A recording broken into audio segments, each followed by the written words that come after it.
Setelah selesai menyantap makanannya, Bo tiba-tiba mendekati Zhang dan berusaha untuk mengajak Zhang melakukan hubungan begituan. Walau raga kita terpisah jauh. Ya, kisah kali ini benar-benar pilu dan raganya emang benar-benar kepisah sih. Bayangin aja, ada seorang wanita cantik yang harus ngalamin nasib buruk nih gara-gara satu cowok yang gak bertanggung jawab. Seperti apa sih kisahnya? Tanpa berlama-lama lagi, langsung aja kita gaskan ke case-nya. Sebelumnya kita kenalan dulu yuk sama wanita cantik bernama Zhang Huangxiang. Jujur aja, pas AA riset kasusnya, AA langsung jatuh hati sih ya sama si Zhang karena cakep. Zhang lahir dan tumbuh di sebuah desa kecil di provinsi Yunnan, Cina. Wanita kelahiran 6 November tahun 1987 ini diketahui mempunyai sifat yang lembut kepada sesama. Oleh karena itu, ia bercita-cita untuk menjadi seorang perawat saat dewasa nanti. Niatan tulus itu tentu sangat didukung oleh keluarganya. Akhirnya ia nempuh pendidikan jurusan keperawatan di Qingdao University di Provinsi Shandong. Di tahun 2009, Zhang mendapatkan beasiswa untuk studinya di Nanyang Polytechnic di Singapura. Kesempatan itu pun gak dilewatin sama si Zhang. Zhang menjalani kehidupan perkuliahannya dengan baik di Singapura. Setelah menyelesaikan pendidikannya, Zhang diketahui langsung bekerja sebagai perawat di National University Hospital di Singapura pada tahun 2013 lalu. Di lingkungan kerjanya, Zhang terbilang sebagai orang yang mudah bergaul. Ia nggak sungkan untuk selalu membantu rekan kerjanya yang sedang dalam kesulitan. Gak hanya sampai di situ aja, paman Zhang yang bernama Sun Dakwon menyebutkan bahwa Zhang merupakan satu-satunya orang asal desanya yang berhasil mendapatkan beasiswa di Singapura. Zhang pun menjadi kebanggaan masyarakat desa asalnya di China. Namun sayang, masa depan Zhang yang cerah itu berubah setelah bertemu dengan seorang pria bernama Bo Sun Ho. Bo Sun dan Zhang ini sebenarnya udah berkenalan sejak tahun 2011 saat Zhang masih berkuliah. Mereka bertemu saat mereka bersama-sama bekerja di salah satu kafe di kawasan Marina Bay Sands. Sedikit mengenai Bo Sun Ho, dia merupakan pria keturunan etnis Tionghoa juga nih, yang tumbuh dan besar di Malaka, Malaysia. Masa kecil dari Bo terbilang tragis. Di usianya yang masih menginjak 3 tahun, ibunya diketahui mengambil nyawanya sendiri.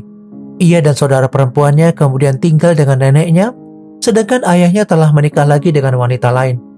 Berbeda dengan Zhang, dalam urusan pendidikannya, Bo terbilang kurang. Ia pernah drop out dari sekolah saat SMP. Setelah itu ia bekerja di tempat ayahnya yang mempunyai sebuah bisnis furniture. Setelah dewasa, ia ke Singapura untuk bekerja. Bo kemudian mengajukan permintaan untuk menjadi warga negara Singapura setelah bertahun-tahun bekerja di negara itu. Sampai akhirnya, Bo pun bertemu dengan Zhang. Walau mempunyai perbedaan usia sekitar 19 tahun, mereka tetap berteman baik. Wah, bisa dibilang si Bo ini udah tua banget ya.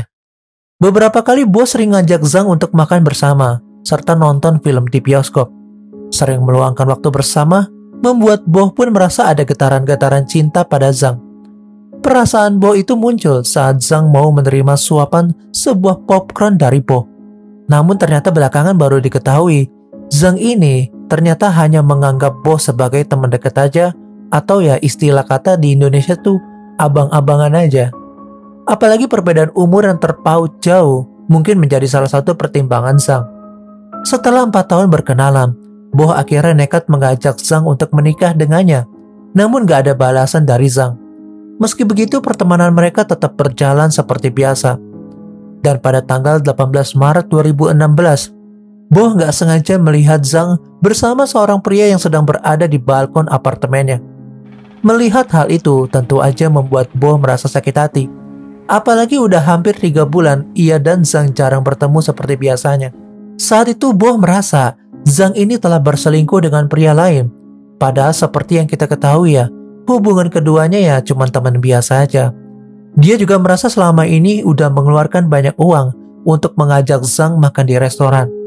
Akhirnya pada tanggal 21 Maret 2016, Bo mengajak Zhang untuk makan siang di apartemennya yang berada di Circuit Road. Setelah selesai menyantap makanannya, Bo tiba-tiba mendekati Zhang dan berusaha untuk mengajak Zhang melakukan hubungan begituan. Zhang yang gak punya perasaan apapun pada Bo jelas langsung nolak ajakan itu dan menyebut kalau si Bo ini adalah pria gila karena ngelakuin pemaksaan.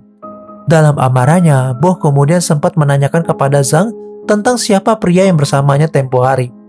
Zhang mengatakan kalau dia cuma mantan pacarnya aja yang datang dari China untuk nemuin dirinya. Zhang merasa kalau itu hal normal aja, karena kan dia bebas mau jalan sama pria manapun, apalagi dia sama Bo ini gak ada hubungan apapun.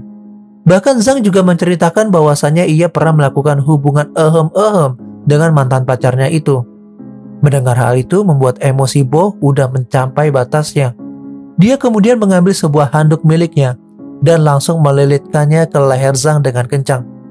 Beberapa menit kemudian, Zhang pun akhirnya kehilangan nyawanya. Melihat kondisi Zhang yang udah gak berdaya itu, malah ngebuat Bo ini pengen ngelakuin hal gila. Di sana dia langsung menanggalkan semua pakaian Zhang, lalu mengambil fotonya berkali-kali, jadi kayak udah semacam fetis gitu. Gak berhenti sampai di situ aja ya. Bo kemudian melakukan hubungan nih sama jasadnya si Zhang. Setelah itu, Bo kemudian membeli sebuah koper dengan niatan ingin membuang jasad Zhang di dalamnya. Namun caranya gak berhasil karena jasad Zhang ini yang udah terlampau kaku menjadikannya sulit untuk dimasukin ke dalam koper. Bo kemudian berkemas dan langsung pulang ke Malaysia. Di tanggal 22 Maret 2016, pemilik gedung apartemen di Circuit Road menemukan adanya jasad seorang wanita di dalam salah satu flat yang disewa oleh Bo. Ia menemukan jasad Zhang dalam kondisi ditutupi dengan selimut. Pihak kepolisian pun langsung dipanggil. Forensik kemudian memastikan wanita itu adalah Zhang Wangxiang yang udah meninggal sekitar 24 sampai 36 jam yang lalu. Setelah melakukan pemeriksaan, pihak kepolisian memastikan Zhang merupakan korban penghabisan nyawa. Mereka pun langsung mencurigai Bo yang menurut pemilik apartemen merupakan orang yang menyewa flat tempat ditemukannya jasad Zhang. Beberapa hari kemudian, tiba-tiba sang pemilik apartemen mendapatkan panggilan telepon dari Bo. Di dalam teleponnya, Bo mengatakan kalau dialah yang telah menghabisi Zhang karena telah berselingkuh dengan pria lain. Atas permintaan polisi, pemilik apartemen kemudian menanyakan di mana Bo sekarang berada. Bo menjawab ia sedang di kampung halamannya di Melaka, Malaysia. Ia mengaku sedang menginap di hotel. Sang pemilik apartemen lalu menyarankan agar Bo menyerahkan diri aja. Namun ya nyatanya ditolak oleh Bo karena takut akan dihukum metong. Atas dasar informasi itu, pihak kepolisian Singapura langsung melakukan kerjasama dengan polisi di Raja Malaysia dan menangkapnya. Dan pada akhirnya di tanggal 4 April 2016, pihak kepolisian Malaysia berhasil menangkap Bo saat ia sedang makan di sebuah restoran. Kayak gak ada dosa ya makan di restoran. Keesokan harinya, Bo langsung diserahkan kepada polisi Singapura atas tuduhan penghabisan nyawa Zhang Wangxiang. Bo pun langsung ditahan untuk menunggu proses investigasi lebih lanjut. Di tanggal 18 September 2019, persidangan perdana kasus ini pun dimulai. Dalam persidangan, pihak Bo menyangkal dengan sengaja menghabisi Zhang. Ia mengatakan bahwa handuk miliknya itu hanya ia gunakan untuk nakut-nakutin aja. Pengacara Bo menambahkan kalau kliennya ini mempunyai kondisi mental yang gak stabil dan gak dapat mengendalikan emosinya dengan baik. Apalagi Bo diketahui mempunyai IQ yang rendah. Namun semua alasan itu langsung disangkal oleh pihak psikiater penuntut. Dia nyebutin gak ada yang aneh dengan hasil pemeriksaan mental dari Bo. Kondisi mental Bo juga terbukti normal dan mampu ngendaliin emosi dengan baik. Dia juga menambahkan kalau gak ada hubungannya antara IQ rendah Bo dengan kasus penghabisan nyawa ini. Bo diduga telah melakukan penghabisan nyawa itu karena nafsu pribadinya kepada Zhang yang gak terlampiaskan. Di tanggal 7 Februari 2020, pengadilan memutuskan Bo Sun Ho bersalah atas pembunuhan yang ia lakukan terhadap Zhang Wangxiang. Di tanggal 7 Februari 2020, pengadilan memutuskan Bo Sun Ho bersalah atas penghabisan nyawa yang ia lakukan terhadap Zhang Wangxiang. Pengadilan menyebut Bo dengan sadar telah menghabisi Zhang Wangxiang.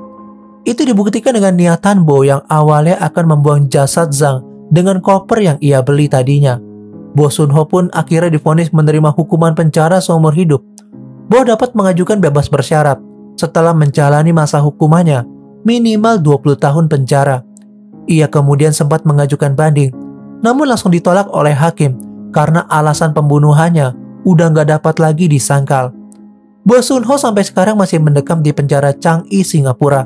Sedangkan jasad Zhang Wangxiang langsung dikremasi dan abunya disebar di lautan Singapura. Pelajarannya bisa kita ambil dari kasus ini ya lur, agar selalu lebih hati-hati lagi nih sama cowok atau enggak ya sama cewek lah. Kalau emang dasarnya nggak suka, lebih baik jangan dimanfaatin. Takutnya dia malah lebih berharap karena udah dibukain pintu cintanya. Jujur aja dulu AA pernah nih kayak gini dimanfaatin doang. Tapi akhirnya ya AA tinggalin aja. Ya semoga dengan adanya kasus ini, kita bisa lebih belajar lagi dan bijak untuk hormatin pasangan lawan jenis walaupun emang gak suka ya.